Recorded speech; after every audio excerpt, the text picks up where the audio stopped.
मुसल्ला बिछा लेते थे, अल्लाह के सामने सजदा रेज़ हो जाते थे, सारी सारी रात सजदे में रहते थे और सारी रात की दुआ करते थे, अल्लाह मेरी उम्मत को बख्श देना।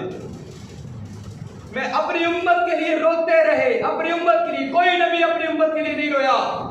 हज़रत नूह जब अपनी उम्मत से तंग हुए, हज़रत नूह ने हाथ उठाए, अल्लाह मेरी उम्मत पे अज़ाब भेज, अल्लाह ने पानी का अज़ाब भेजा। हज़रत लूत अपनी उम्मत से तंग हुए, हज़रत लूत ने अल्लाह से कहा, अल्लाह मेरी उम्मत को गर्क कर दे, अल्लाह ने सारी बस्ती को उल्टा दिया। हज़रत मूसा अपनी उम्मत से तंग हुए, हज़रत मूसा ने दुआ मांगी, फिरौन पानी में गर्क हुआ। सिर्फ मेरे पैगंबर हैं जिसने दुआ नहीं मांगी, बल्कि फरिश्ते आकर कहते रहे कि मोहम्मद एक बार हमें कह दे, हम ये पहाड़ों को आपस में मिला देंगे, हम आसमान से आग को बरसा देंगे, हम पत्थरों की बारिश कर देंगे, ये आपकी उम्मत गर्क हो जाएगी, मर जाएगी, इनके सर फट जाएंगे। मेरे मोहम्मद आप हमें हुक्म तो दे, ये फरिश्ता, ये पहाड़ों को जोड़ने वाला फरिश्ता, ये फरिश्ता, ये आग को बरसाने वाला फरिश्ता है। लेकिन मेरे पैगंबर ने हाथ नहीं उठाए, हाथ उठाए तो सिर्फ इसलिए उठाए कि अल्लाह मेरी उम्मत को बख्श देगा, वरना आमिना के लाल दुआ करते तो क्या अज़ाब ना आ जाता। अल्लाह ने कायनात जिसके लिए बनाई है वो दुआ ना करता, वो बद्दुआ ना करता तो क्या अज़ाब ना आता। लेकिन उसने हमारे लिए क्या क्या नहीं किया। रात को सजदों को लंबा करके दुआ की, अल्लाह मेरी उम्मत को बख्श देना। और उम्मत क्या कर रही है, पैगंबर का दिल दुखा रही है। उधर हुजूर अपनी कब्र अतर में जिंदा है, हुजूर को खबरें मिलती हैं, अल अंबिया व अहयाउन फी कुबूरिहिम युसल्लून। मेरे पैगंबर ने खुद फरमाया कि जितने नबी होते हैं वो अपनी कब्रों में जिंदा होते हैं, युसल्लून, नमाज भी पढ़ते हैं। हम यहाँ से बैठकर दुरूद पढ़े, हमारा दुरूद पहुंचाया भी जाता है, जो पास जाकर दुरूद पढ़े मेरा पैगंबर खुद सुनता है। और हम अपने पैगंबर का दिल कहाँ से दुखा रहे, यहाँ बैठ कर पैगंबर की सीरत को बिल्कुल छोड़ दिया। मेरे दोस्तों, मेरे बुजुर्गों, कब वक्त आएगा जब हम लोग समझ जाएंगे, कब आएगा जब हम मर जाएंगे। कौन सा वक्त आएगा जब हम समझेंगे कि ये दीन मेरे पैगंबर वाला दीन है, ये दीन मेरे पैगंबर वाला दीन नहीं है। जब हम मर गए, कब्र के अंदर चले गए, अंधेरी कोठरी में चले गए, कब्र तंग होना शुरू हुई, वहां पर तरह तरह के बिच्छू आना शुरू हुए, सांप आने शुरू हुए, डंग मारने शुरू हुए और ये कहना शुरू हुए कि तूने हुजूर के दीन को बुला दिया। उस वक्त हमें पता लग जाएगा कि हमने पैगंबर के दीन के साथ क्या क्या हाल किया। अभी हमें नहीं फिक्र, अभी हम दुनिया की मोहब्बत से मस्त हैं, आखिरत की फिक्र नहीं है। आखिरत की फिक्र कब है, जब मर जाना है, उस वक्त क्या फायदा। यकूल या लैतनी कुन्तु तुराबा, काफिर कहेंगे जब काफिर के सामने जहन्नुम खुली जाएगी, हशर का मैदान आ जाएगा, वो कहेंगे काश कि हम मट्टी मट्टी हो जाते, हमारा हिसाब व किताब ना होता।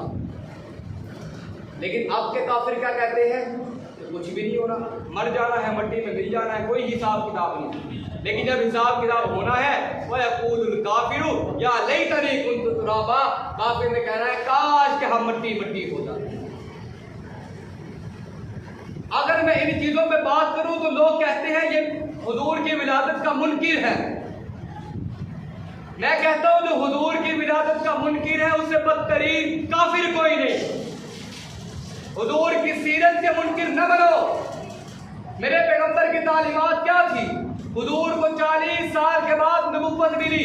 अल्लाह के प्यारे पैगंबर ने सारे अपने गरीबों को इकट्ठा किया, कुर्बदारों को इकट्ठा किया, रिश्तेदारों को इकट्ठा किया, सारे मक्के वालों को इकट्ठा करके कहा, ओ मक्के वालों, मैंने 40 साल तुम्हारे अंदर अपनी जिंदगी को गुजारा है, मुझे बताओ कि तुमने मेरी जिंदगी को कैसा पाया।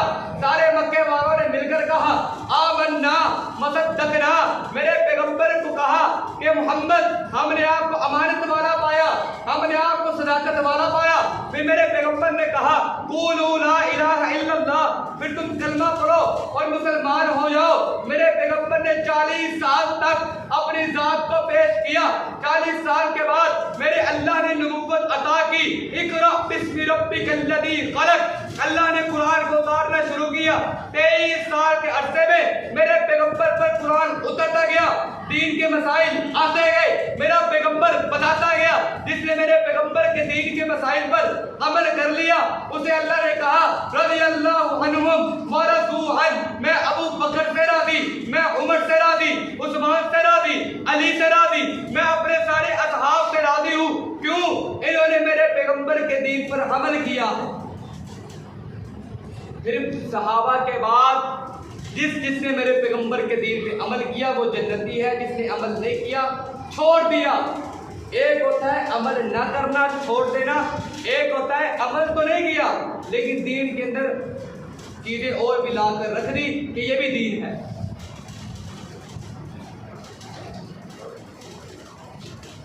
समझ आ रही है? समझ रहे हो ना मेरी बात? ये मैं ऐसे नहीं कह रहा कि सिर्फ मैं कहूँ कि बड़ी अच्छी तकरीर करके तो बस चला गया। कुरान समझाने की कोशिश कर रहा हूँ। अहदीस का मुतालिया करके देखें। रब्बे काबा की कसम है, हमने एक एक हदीस का इनकार कर दिया है। आप इसको समझे या ना समझे, मैं आपको ये नहीं कह रहा कि मैं आपको मनवा के छोड़ूंगा, मैं सिर्फ ये कह रहा हूँ कि आपको बता के छोड़ूंगा। करना न करना आपके अपने इख्तियार में, मेरे इख्तियार में नहीं है कि मैं आपको एक एक करके सबको दीन पे ले आऊँ। अल्हम्दुलिल्लाह दीन पे है, दीन का इनकार नहीं मैं कर रहा आपका, लेकिन मैं आपको बताना ये चाह रहा हूँ कि कुरान क्या कहता है, हदीस क्या कहती है। हुजूर अकरम सल्लल्लाहु अलैहि वसल्लम ने रोजा रखा पीर वाले दिन। सहाबा ने पूछा या रसूलल्लाह आपने रोजा क्यों रखा है? फरमाया कि सहाबा में इस दिन पैदा हुआ। ये हदीस बुखारी शरीफ की है। हुजूर ने क्या फरमाया? सहाबा मैं इस दिन पैदा हुआ था, मैंने इसलिए रोज़ा रखा। हुजूर ने बताया कि जिस दिन मैं पैदा हुआ मैंने रोज़ा रखा। अगर हमें पैगंबर से खुशी है तो हम भी पीर के दिन रोज़ा रखे। समझ आ रही है कि नहीं बात? मेरा पैगंबर रोज़े रख रहा है और हम ईदें मना रहे हैं। मेरे भाइयों मेरे दोस्तों, इसको दिल पर नहीं लेना कि यार इतने लोग ये सबको निकाले। यार मैं किसी को नहीं निकाल रहा, सिर्फ मैं आपको हदीस बता रहा हूँ। अगर ये हदीस नहीं है तो मैं आपके आगे भी जुर्मदार हूँ, अल्लाह के सामने भी मैं सजा का मुस्तहिक हूँ। अगर ये हदीस ना हो मैं अल्लाह की अदालत में सजा का मुस्तहिक हूँ। सहाबा ने पूछा या रसूलल्लाह रोज़ा क्यों रखा? मेरे पैगंबर ने फरमाया सहाबा मैं इस दिन पैदा हुआ था, मैं अपने पैदा होने की खुशी में रोज़ा रख रहा हूँ। मेरे दोस्तों सारी कायनात का इजमा है, चाहे वो सुन्नी है, देवबंदी है, वहाबी है, शिया है, मौदूदी है, कोई भी मसलक ले आओ, हर मसलक का इस पर इत्तिफाक है, इस पर इजमा है कि ईद वाले दिन रोज़ा नहीं रखा जाता।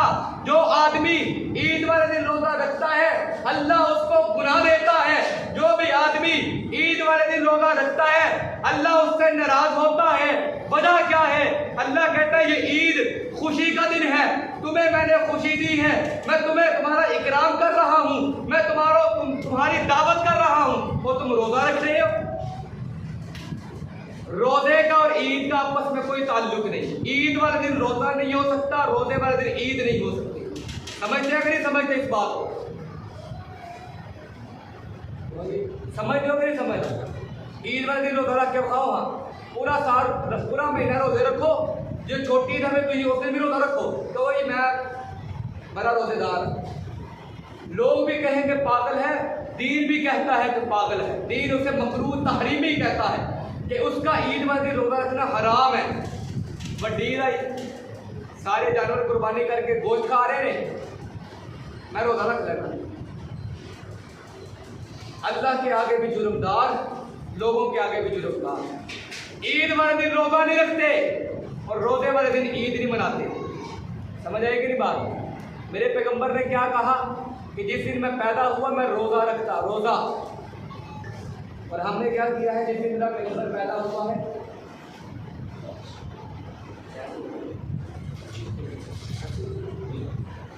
ठीक है जी, बात को समझे।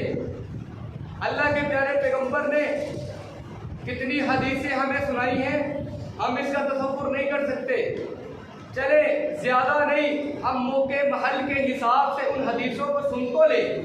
जैसे ये मौका आया है, रबीउल अव्वल का मौका है, हुजूर की विलादत का महीना है। अब यहाँ पर आपको एक बात सुनाता हूँ, एक दुनिया की किताब भी ऐसी नहीं है, दुनिया की किताब जितनी भी हदीसों की किताबें इकट्ठी कर लो, एक किताब भी ऐसी नहीं मिलेगी जहां पर लिखा होगा कि हुजूर 12 रबीउल अव्वल को पैदा हुए। दुनिया की कोई किताब नहीं है जहां पर लिखा होगा कि हुजूर 12 को पैदा हुए। कोई भी नहीं कहता कि हुजूर 12 को पैदा हुए, इख्तिलाफ है। यानी 100 लोग हैं, 70 कहते हैं 9 को पैदा हुए, 10 कहते हैं 12 को हुए, 5 कहते हैं 8 को हुए, 6 कहते हैं 17 को हुए, 18 को हुए। किसी को पता ही नहीं है कि हुजूर कब पैदा हुए। और पूरी दुनिया की कायनात, पूरी कायनात के मसलकों का इत्तिफाक है।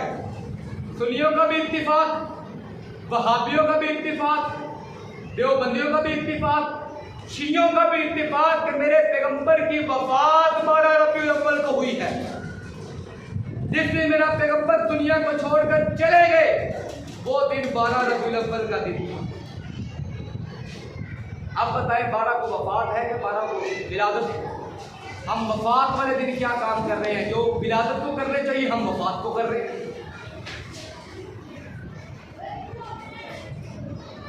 वक्त काफी हो गया है।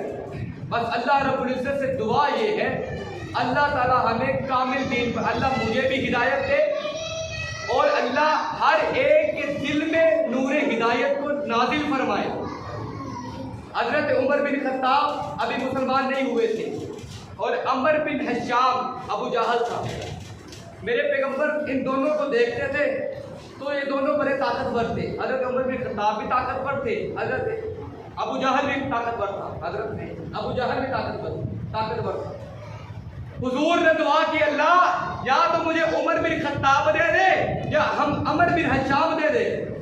हुजूर ने कहा इन दोनों में से किसी को मुसलमान कर दे ताकि मैं अपने दीन का काम अच्छे से कर सकूं।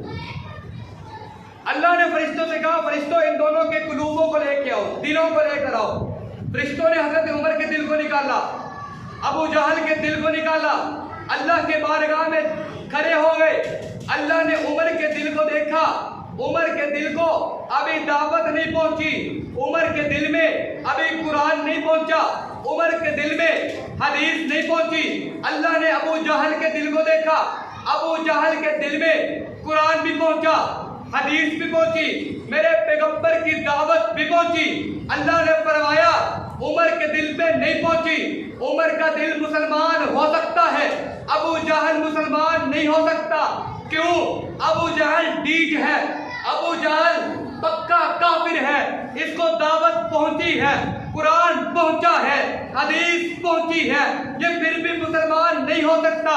उमर को हदीस नहीं पहुंची, जब उमर को हदीस पहुंचेगी, कुरान पहुंचेगा, उमर मुसलमान हो जाएगा। बिल्कुल ऐसा हुआ, हजरत उमर मुसलमान हुए, अबू जहल काफिर मरा। आज हमारे पास कुरान भी पहुंचा, दीन भी पहुंचा, हदीस भी पहुंची, मेरे पैगंबर की जिंदगी भी पहुंची।